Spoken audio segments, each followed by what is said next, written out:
MY अस्पताल में हो रही जूनियर डॉक्टरों की हड़ताल का असर अब इमरजेंसी सेवाओं पर भी देखने मिल रहा है। जूनियर डॉक्टरों ने चेतावनी देते हुए कहा है कि अगर प्रशासन ने हमारी मांगे नहीं मानी तो हम आकस्मिक सेवाएं भी बंद कर देंगे। देखिए खास रिपोर्ट। नीट प्री पीजी की परीक्षा के काउंसलिंग में हो रही देरी के कारण छात्रों की एडमिशन प्रक्रिया रुकी हुई है, जिसके चलते एमजीएम मेडिकल कॉलेज सहित प्रदेश के अन्य मेडिकल कॉलेजों में नए डॉक्टरों की भर्ती नहीं हुई है।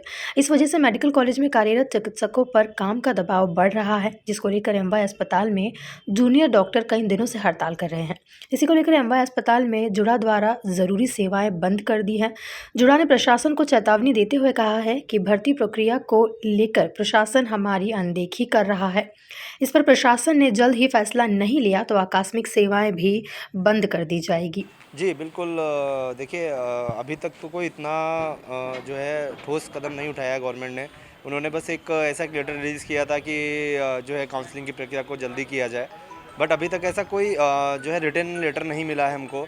और जिस तरीके से गवर्नमेंट का रवैया अभी तक रहा है पिछले सालों से कई कई बारों में कि सिर्फ मौखिक आश्वासन देने पे नहीं होगा, और अब हमको जो है रिज़ल्ट चाहिए। ऑलरेडी 4 दिन हो गए हैं जिसमें हमने अपने रूटीन सर्विसेज बंद कर रखे हैं, बट अभी तक गवर्नमेंट ने इस पे कोई ठोस कदम नहीं उठाए हैं, जो कि बहुत ही असंवेदनशीलता को दर्शाता है गवर्नमेंट की मरीजों के प्रति कि सिर्फ और सिर्फ डॉक्टर्स की जिम्मेदारी नहीं है। ये लड़ाई जो हम लड़ रहे हैं ये हमारे साथ साथ में मरीजों की भी है, क्योंकि जितनी जल्दी हमें मैक्सिमम हैंड मिलेंगे हम उतना अच्छा बेहतर केयर मरीजों को दे सकते हैं।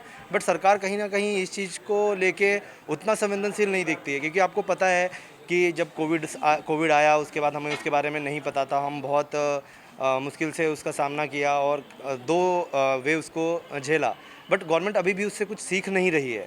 हम कोई चीज़ एक बार हो जाए उससे बाद दोबारा ना हो उससे हम सीख लेते हैं, बट उसको जो है अभी भी उस तरीक़ों को उतना सीरियस नहीं लेना, ये कहीं ना कहीं बहुत ही दुर्भाग्यपूर्ण है गवर्नमेंट ऑफ मतलब भारत की जनता के लिए।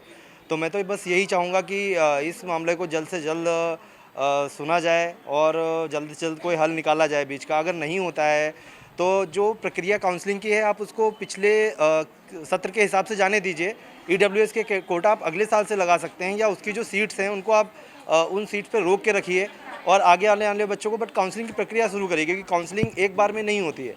लगभग 2 महीने लग जाते हैं पूरी तरीके से काउंसलिंग के प्रथम चरण, द्वितीय चरण, तृतीय चरण और मॉपअप राउंड को जानने में, क्योंकि गवर्नमेंट जो ऑल इंडिया की काउंसलिंग है उसके बाद में फिर स्टेट की फर्स्ट काउंसलिंग होती है, फिर ऑल इंडिया की सेकंड काउंसलिंग होती है, फिर स्टेट की सेकंड काउंसलिंग होती है, फिर मॉपअप राउंड होते हैं। तो इस तरीके से काउंसलिंग भी लंबी प्रक्रिया जाती है। और जो 6 तारीख डेट दी गई है वो भी एक ऐसी डेट नहीं है जिस दिन कोई ना कोई निर्णय आएगा। वो एक डेट है जिस दिन गवर्नमेंट ऑफ इंडिया अपने ईडब्ल्यू से क्राइटेरिया को रिवाइज करके माननीय सुप्रीम कोर्ट को देगी।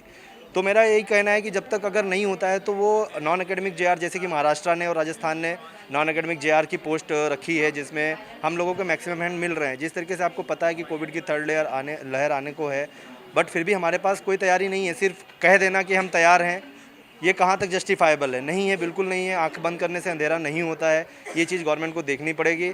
और अगर हमारी मांगों को अब नहीं सुना गया तो कल से हम इमरजेंसी भी बंद कर देंगे, जिसका सारा उत्तरदायित्व गवर्नमेंट ऑफ इंडिया और माननीय सुप्रीम कोर्ट का। Doctor Rakesh Kumar, media spoke person, जुड़ा, इंदौर।